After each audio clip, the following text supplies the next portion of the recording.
Chris Hensley is a registered representative of Cambridge Investment Research, Inc., a broker-dealer member of FINRA SIPC, investment advisor representative of Cambridge Investment Research Advisors, Inc., a registered investment advisor.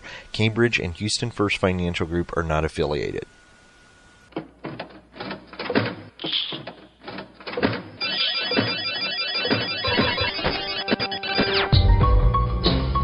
The Houston Midtown chapter of the Society for Financial Awareness presents Money Matters with your host, Christopher Hensley.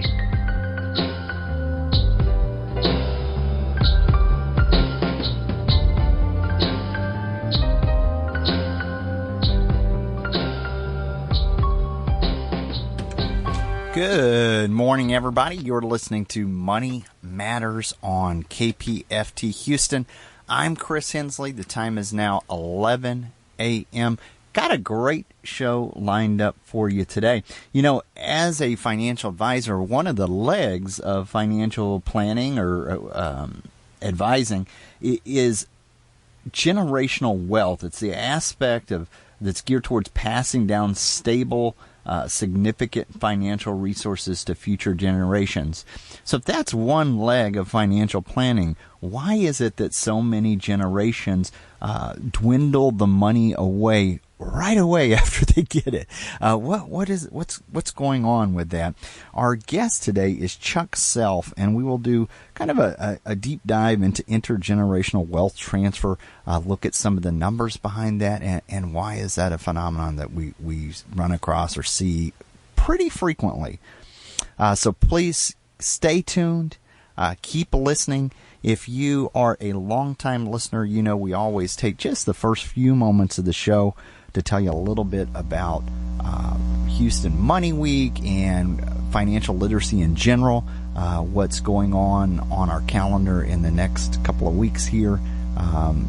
First, let's start with Houston Money Week. I am a leadership team member for Houston Money Week, and that is just a fancy way of saying Financial Literacy Month.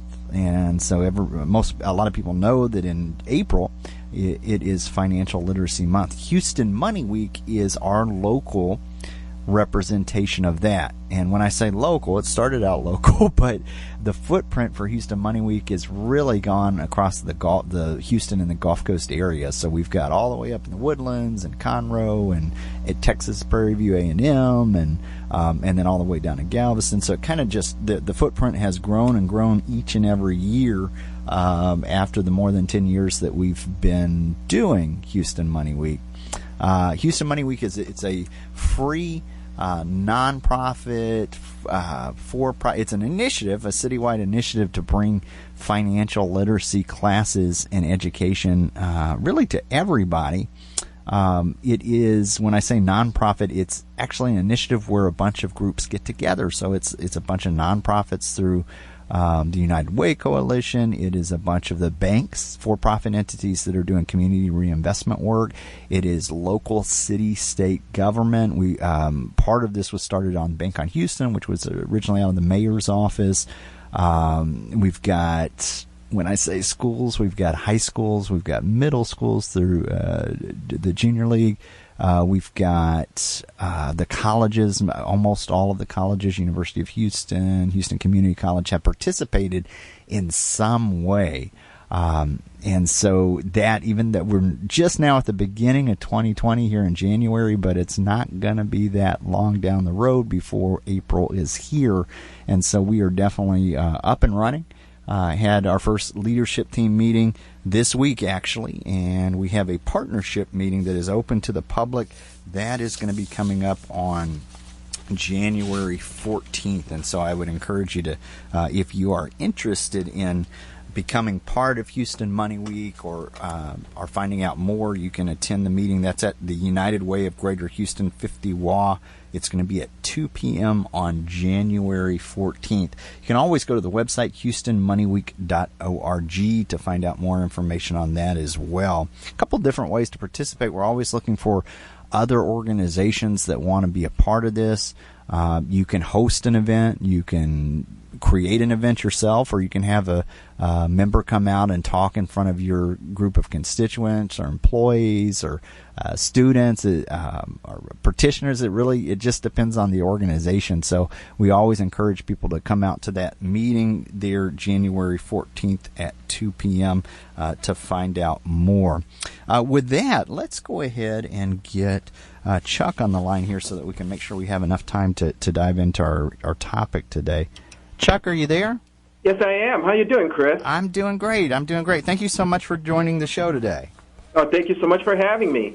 So I usually kind of start the show the same way. I wanted to share your bio with listeners so that they can get to know you a little bit better. And you've had a lot of different things here. So let me. It says Charles. That's because I'm old, Chris. Hey, I'm right there with you, man. So, let's see. It says Charles Self is known for his ability to architect an accelerated revenue top line, as well as for his government regulation expertise with financial service organizations.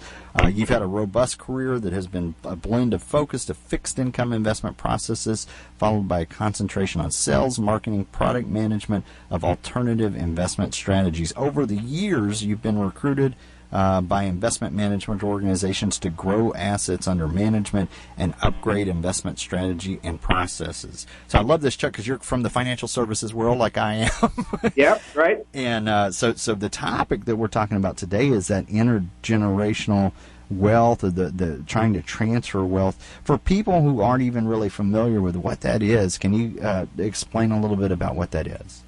Well, it's very important to understand that we see these families like the Rockefeller families, the families that have had wealth that goes from generation to generation to generation.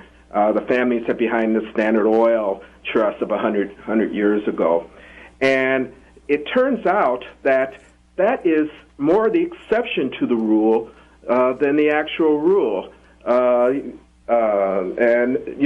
we all know of instances, and it's probably the case more so than people think, that you have someone who worked hard, they came from nothing, and then all of a sudden they have a lot of money, and then in one or two generations that money is gone, and those generations didn't even keep up with what they had, much less be able to add to it.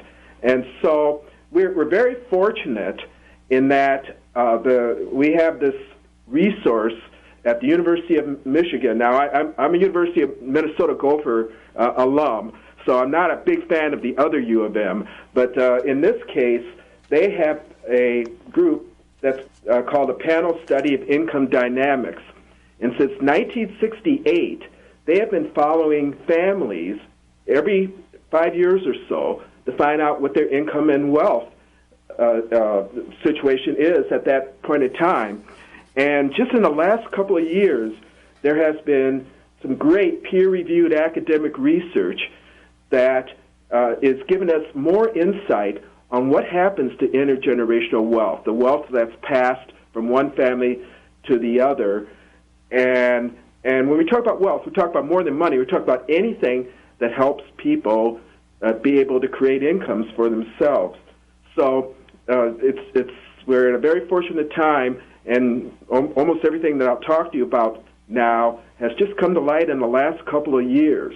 So we now have a great insight into how wealth is generated, and then and how good it's been passed from generation to generation, and ways we can do that effectively. I love it. I love it. This is when it comes to the numbers there. Can you give us some idea of how big a problem this is? It's a huge problem, and especially for those in the top wealth groups. So, for instance, again, according to the University of Michigan study, historically, if your parents had was in the highest 20% of wealth, which is about $600,000 or more when they're in their 40s, you have less than a 50% chance that you will have $600,000 in wealth in your 40s.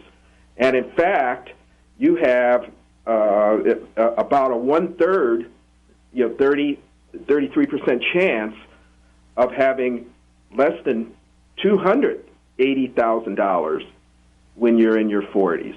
So this wealth is not just because you come from a wealthy family does not mean that you're going to have wealth. Or the other way to think about it is just because you're wealthy doesn't mean your children will automatically know what to do to be able to maintain or increase that wealth. And on the other side, if you come from a family that had no assets you had something close to a 35% chance of having wealth of more than $150,000 when you're in your 40s. So the wealth from one generation to another is very fluid in America, and if you look at the charts and graphs on what happens over time, it's almost impossible to predict how your children and grandchildren, because now we have 3-generation data, will be wealth-wise based on where your wealth level is. Wow. So, it's definitely, as a parent, hearing that, I know each generation, wants to make things better for their children. They want to, do it a little bit better than the generation before. But from what you're saying, it sounds like if the idea is to leave behind wealth, that sometimes that wealth just, it disappears. Why do you think that is? Well, because, in fact, McKinsey and Company, the consulting firm, the management consulting firm, has done a large study on this, and they have come up with 4 ways that wealth is generated. And, of course, one of them is that you receive a large inheritance or gift in order to be able to be wealthy. But there are other things that go into the mix. First, there's a community context. If you live in a community, or if your network is of people who don't have the kind of wealth that you have, the odds are that that's going to negatively impact you. On the other hand, if your network is of a network of people that has greater wealth than you have, the odds are that you'll learn things and be exposed to things that will increase your wealth. The second thing is you still have to make income of your own, even if you receive inheritance.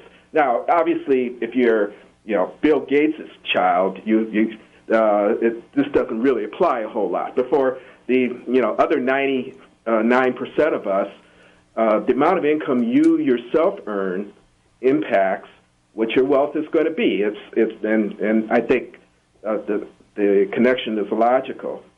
And then probably the third thing, and this is the thing that people that don't have wealth certainly can't understand, is that you could have a high income, but if you're not saving any of it, you're not going to have wealth. And so family savings ends up being a big deal in how much wealth you have. So there's an interaction between these 4 elements of family wealth generation that determines whether you or your children or grandchildren are going to have wealth. And so, this logically leads to that we have to do more than just provide, have an insurance policy to provide money for our children. If we want to pass on wealth, we have to do many other things in order to successfully do that. You talked about quite a few things there. The idea that your network matters, the people that are influencing you around you. If they are not wealthy, then you don't really have any behaviors to model. If they are wealthy, then it's possible that you might maybe pick up some positive behaviors there. You talked about the responsibility to generate income when all of this is going on, and then also being able to save as this is going on. So you're balancing all of these different things there. But, and you're never taught in school how to do that, or most families don't teach their children or grandchildren how to do that. I don't believe I did. I did that, and now that my eyes have been opened to this, and again, this is all very recent research. I know that I'm going to do things, but if people think, well, the reason why this person is wealthy is because they received a gift. It turns out that if you have greater than $600,000 considered wealthy in your 40s, it's likely that you only had a 12% chance of having a large inheritance or gift. That's not the way that people get wealthy. Education, as you might imagine, is the number one way, because with education, you're going to your community, so to speak, tends to be a higher wealth community. You're able to earn more income, and you may be smart enough to save more of it. And so education has double the effect of getting a large inheritance. At least historically, home ownership has been very important too.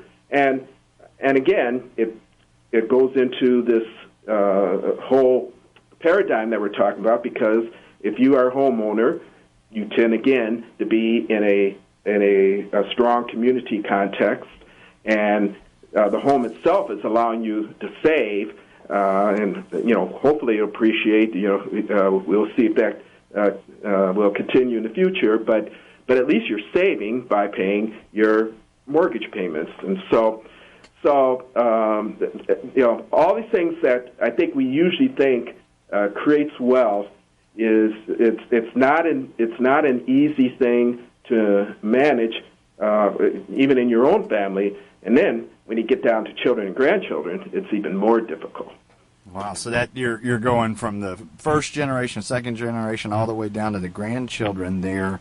And you mentioned two really big things there: education, and then even home ownership, as in the past having some influences on this. How does this break down demographically by maybe age or race? Does that play a factor in it?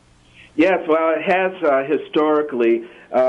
Certainly, one of the sad things is that for probably the first time in recent American history,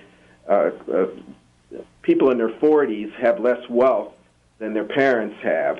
If you were in your 40s in the 1980s, certainly in the mid to late 1980s, the average wealth that you had was about $350,000.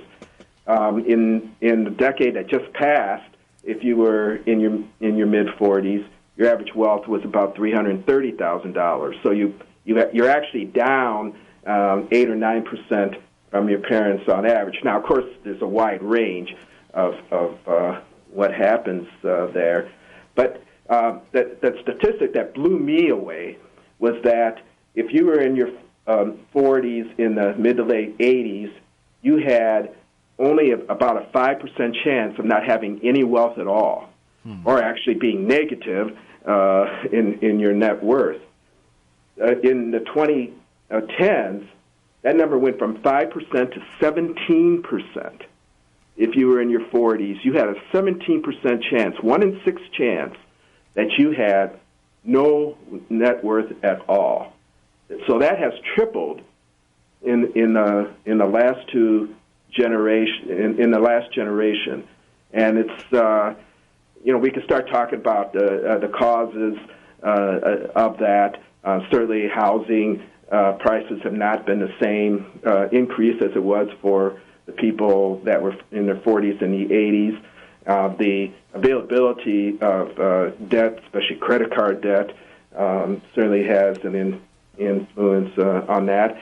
And then there's just the unsteady job situation that people in their 40s today had compared to when their parents were in their 40s. And so my parents were public employees, and so they never made a lot of money. But they always they never had to worry about losing their jobs, and now they have pensions and so on. Whereas in my generation, I'm fortunate to have a pension, but it's not going to be enough to live off of. It's not high enough, and that's why I've had to save. And it's a very different thing out there. I would just piggyback off of that. The idea of the pension is they're still there for public employees, state, federal, however, programs like that during the downturn in the market 2008 were some of the first ones to go. There has been a shift from those pensions to the 401ks, where more of the responsibility for the saving is shifted to the employee, and that's been, when you gave me that number of from 1980s on, I'm trying to think in my head, that was a big the student loans well, and student loans, that's correct. Yeah, you're right.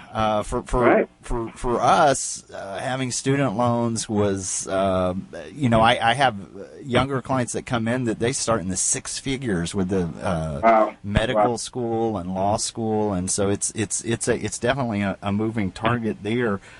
You talked about the home ownership, you talked about credit cards, even the job stability between kind of that 1980s figure and now. We're kind of different deal altogether. What would you tell somebody who was, okay, I hear this is a thing, what can we do about it? Well, it's going to take a major change in how we think about how we deal with monies between the generations. There was a study done, again, in 2018 by an organization called Strictly Financial, and what they did is they talked to families, wealthy families, and they talked to clients, they talked to their children and even their grandchildren. And so it was interesting, the insights that they got. I don't think the insights were surprising, but the insights, they were able to actually statistically figure these things out. And the reality is that all families think about it, and let's say especially the parent, they think about how are they going to transfer wealth from one generation to that, but they do relatively little to do it effectively. And part of the problem is just the dynamics in families. The people that have the wealth want to be able to enjoy the fruits of their labors, and they're also very concerned about being a financial burden on their children and grandchildren. And so, they think, I think for the most part, most people, and I'm in this group too, they think about, well, I just got to make sure that I have enough no matter what. But then there's the other side of that, is that they're happy to help their children and grandchildren if necessity arises, but they don't want to spoil them. They don't want to smother them. They want them to be self-sufficient too. And again, not a whole lot of that is talked about. And then when you get to the children want their parents to enjoy the fruit, and they don't want to be interfering in what's a potentially sensitive area. So they don't ask questions, and maybe the parents themselves don't want to talk about it. So they see, even though they're in their 40s, let's say, and they got to start thinking about retirement, and many of them are behind in retirement. They're not in communications with their parents, and so it's a very complicated family dynamic situation, and so it's great that a financial advisor like you recognizes that this is an issue, and our recommendation, obviously, is that we encourage that the parents be as transparent as they can be about not only what they have, but what it means to them. In the wealth management firm that I'm a part of, we have a very wealthy family, and what they did is that they actually did a series of taping sessions that they were able to then give. They had 4 children and a bunch of grandchildren, and even great grandchildren, and they talked about what they would like to see be the legacy of the family, and being that specific about what it is that the wealth means to them, we think over time is going to be helpful for their decedents.